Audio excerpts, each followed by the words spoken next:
talk about your memories inside the Fine Arts Library. Okay, I'm trying to think if I can remember the first time I went in there.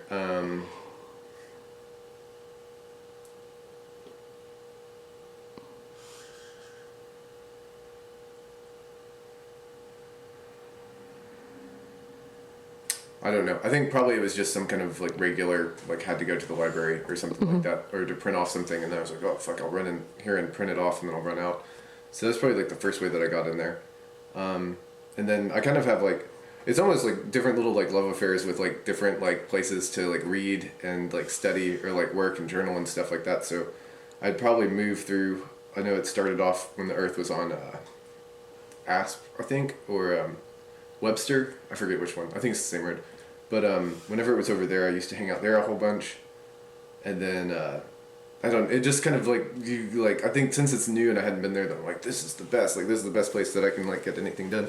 Then after that, like you go and you find like the great reading room or something like that inside the big library, and you're like, this is the like most they're like, where could you work where you feel like you're like doing cooler stuff than this huge like ceiling and everything in there.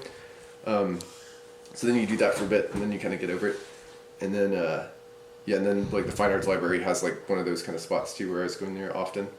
And the advantage of the Fine Arts Library is like, while the other places you kind of draw off of like just being in this like huge environment in the reading room, or being in this like small environment and having people working and kind of doing their routines kind of creates like an ambient sort of soundtrack that kind of affects your work too. In the Fine Arts Library, it's like very physical, and I mean you can just go and take like, there's so much information in there, and it's all extremely relevant to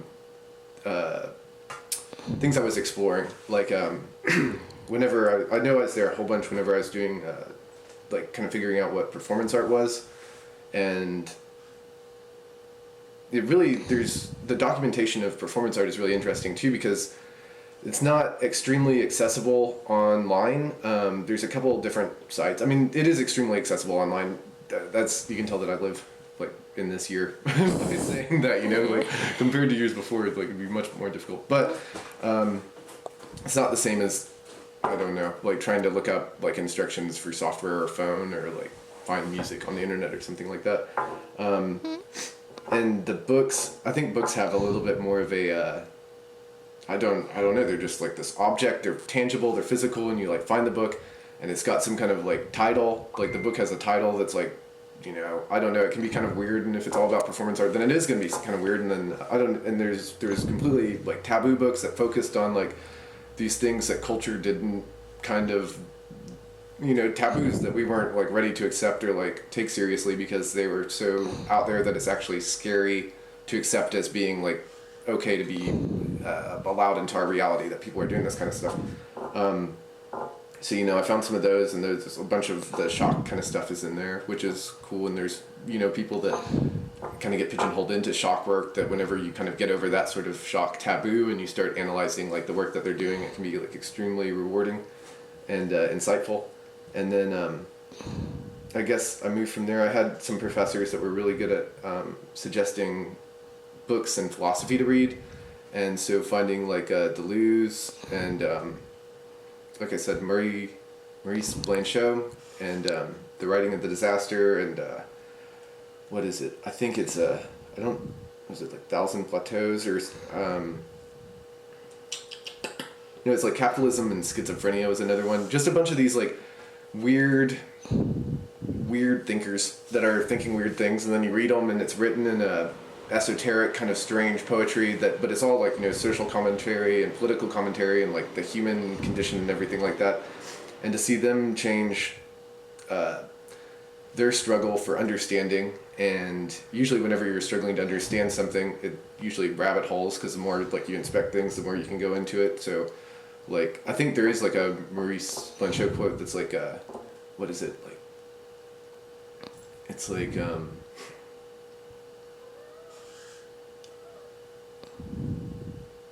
the like understanding of madness is the madness of understanding. I don't know. He does these little games where he flips things back and forth, and it was extremely helpful for me to like get my brain going and work on concepts that I felt were new and not kind of just stale copies of other things. Like you kind of find sort of games and patterns to little games that you can play with ideas that you have that kind of switch everything around and make you think in from different perspectives and stuff like that. So I think going through those was really helpful. And then, I went through a phase where I was going through all the older, like the engraving books and all the ones that have like pictures of like strict printmaking artwork and studying how these people from years ago were making figures and carving figures and capturing in a very strict craftsmanship kind of way, just like depth and facial features and stuff like that. So I have a question. You just talked about how searching for things. You just talked a lot about how you searched for those pieces.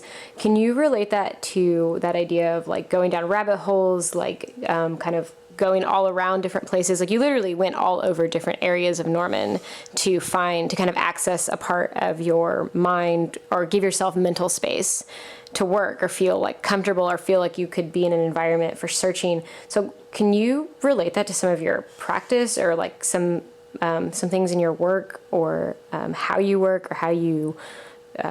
Yeah, no, totally. Yeah. I think, so usually, I guess it is kind of like if I don't have anything that I have to do immediately and I can't go and explore and try to find somewhere that's inspiring to work, then, you just have to work wherever you're at. But whenever I do have the time, I like trying to find a new place or something. And I like beginning any of my like creative sort of endeavors with like a free writing journaling to get everything that's in my mind out on a piece of paper so I can start working with the thoughts that I'm having and kind of play around with it. And I think, I don't know, for me, it's easier to, like, I can't really know what's inside my head because it's kind of all clustered and there's 1,000 different ideas and we have so much information, coming in and out at all times that I have to get it on a piece of paper to start looking through and figuring out what was a quality thought and what was just like some kind of like parrot garbage from some advertising stuff that I've seen. And then sometimes, if you have a day where you're just like all parrot garbage, then it's like, well, this is important to make work out of this. Like if my brain's been reduced to like just some kind of weird like regurgitating of something that I don't find valuable in society, then that actually is a valuable piece of evidence of what is happening to my brain. So I like starting like that and working in different environments too. I usually like describe, not like, it's not like a strict method or like a system that I ever like wrote down the rules to, but it's just something that naturally happens. I think I start personally with like where I am, describing the environment and the people around me and what, just going through your senses. There's something that I read a long time ago where it was an exercise on this free writing kind of stuff that I think it started whenever I was trying to do like song lyrics and stuff and trying to figure out how to write something that I felt like confident in putting over a song, which was difficult for me. But you write like body, time, movement, and then taste, touch, smell, sight, seeing, all those senses. Gosh, the cat's claws are insane. She got me. Yeah. But yeah, so all the 5 senses and then body, movement, and time. And then a word, and then you set a timer for a minute, and then you just write down whatever. You just make sure you're constantly writing no matter what. And then you do like 1 minute, and then you stop, and then you do a new word, and then you do 2 minutes, stop, then you work your way up to like 15 minutes, like 5, 10, 15. And I was doing a whole bunch of those before, and then I kind of stopped. But I think doing that for so long kind of transcribed over into this like journaling thing. So, I talk about the environment, and I think what you talk about in the beginning has a direct relationship to what you start exploring because you kind of, I don't know, like the way that you feel and like if you start paying attention to like what like the temperature of this room is and like how like what parts of my body I'm aware of and what parts I'm not, and you just start describing stuff. I think it just leads into, that's like how you get into kind of deeper kind of thoughts, is just going through all that, then kind of working your way into what you're thinking about and then relating those things back. Well, that's something I'm noticing a lot just talking to you is you're the first person that actually that tried to recall the first time they entered the library. So you, I didn't realize how much narrative affects your practice, that you actually do think about how important it is for you to think about what constitutes maybe first and what constitutes last, even though it doesn't have to be linear. Oh, yeah. But I'm just realizing that you're thinking about these things. And so maybe talk about a little bit about the interesting effect of being able to look at resources or things from a long time ago and interacting, like when they're written in a record, being able to re-access time. Okay, yeah. And like how you kind of feel about that. I think it's like awesome. Yeah. I think it's extremely.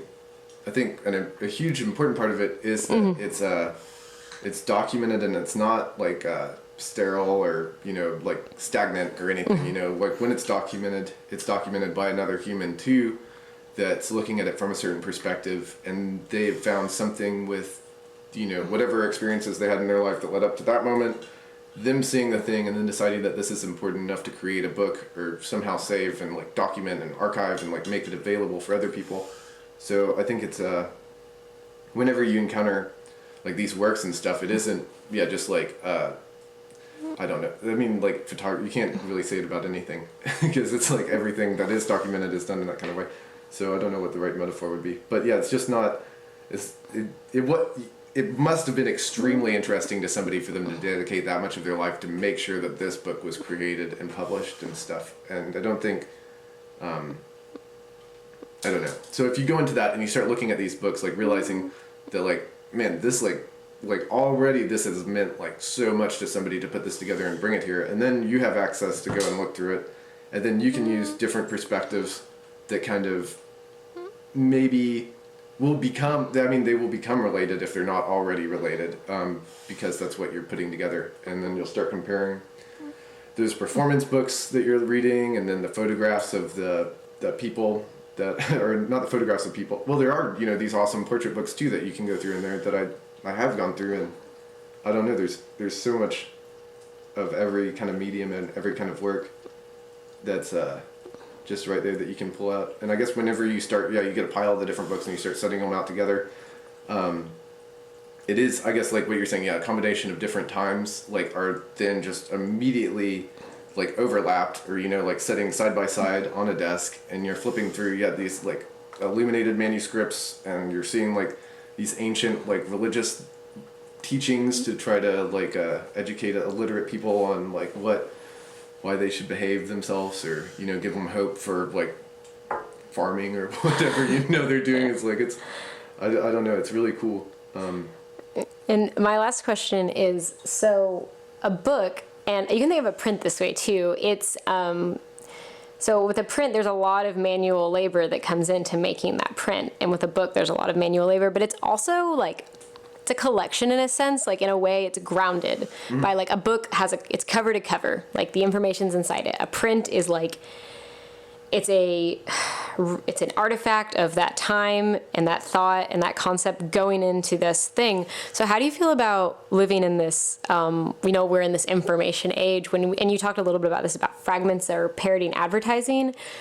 So we live in a world right now where there's a lot of just like fragmented information. So it's still like written down, it's still a record, but it's like how things get associated now and how things get connected now with the web and being able to just interconnect without having to make a package or I'm trying to think of a good way. Do you kind of get what I'm saying about the idea of a thing? Yeah, like it's, totally. and so instead of reading like just like opening up a bunch of different tabs and kind of looking at a couple different things and closing everything, and you have like a whole book that you can go from front to end and then think about what this was supposed to mean. I think that's.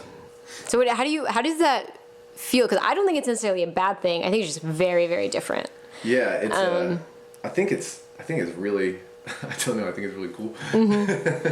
I think, man, I'm trying to like figure out what I'm gonna go off on and try to keep it like onto a good target. I know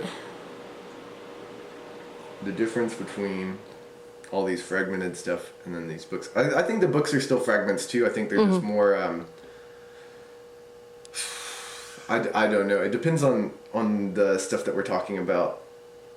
Well, I think isn't just I think like the whole process of making a book, because you might have like, for a book on non grata, maybe Yeah. there's like 2 editors and maybe they had 7 writers write it, and then a publisher published that book, and it cost money to put that thing into a material Yeah. space. As compared to Like say you have, or say you have 7 tabs and it's from New Yorker all the way to like just a blog, Yeah. and But so I mean, the people that wrote those articles too, probably, I guess, yeah, I don't know. I think you can find, I don't know. Yeah, I'm not sure. I mean, you can find like documentaries and stuff like that online that are kind of set up in the same kind of way. I think, Or just think of like Twitter, like, okay, so like when Non Grata does a show now, I mean, there might be a writer from the New York Times, and then there might be like 70 people tweeting.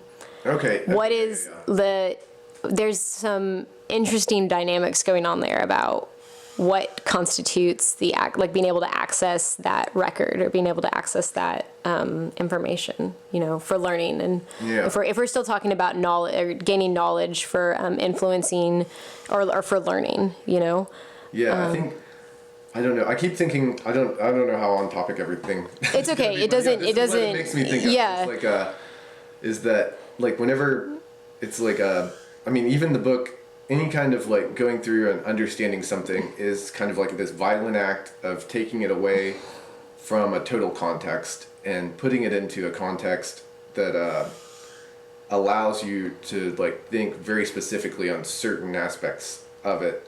But I think, and it's kind of the same with art, the same with like any kind of human understanding.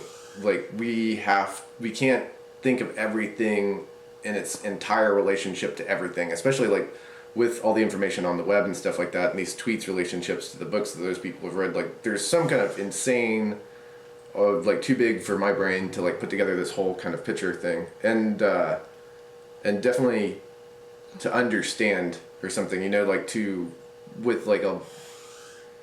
I'm saying that with like understand being like a like really crazy word, to like try to comprehend everything that's going on at the same time. And I think, so it makes me think about that, and it makes me think about how, like, I don't know, I guess you just have to make, the writer, the person that's putting together the information has to make decisions, consciously or unconsciously, about what they're going to include inside this fragment and why it's important to put it together. I think the amount of effort that goes into a tweet compared to the amount of effort that goes into a book, the amount of like teamwork and ideas that you're bouncing off of is different for both kinds of things, and they probably have both different pros and cons. Like one, you might relate to a tweet more because you think without, consulting editors, and you think without doing this, and you might tweet too without, like doing a whole bunch of like in-depth thinking and research to try to understand the thing. So it's more of like a knee-jerk reaction and understanding and how you see those things.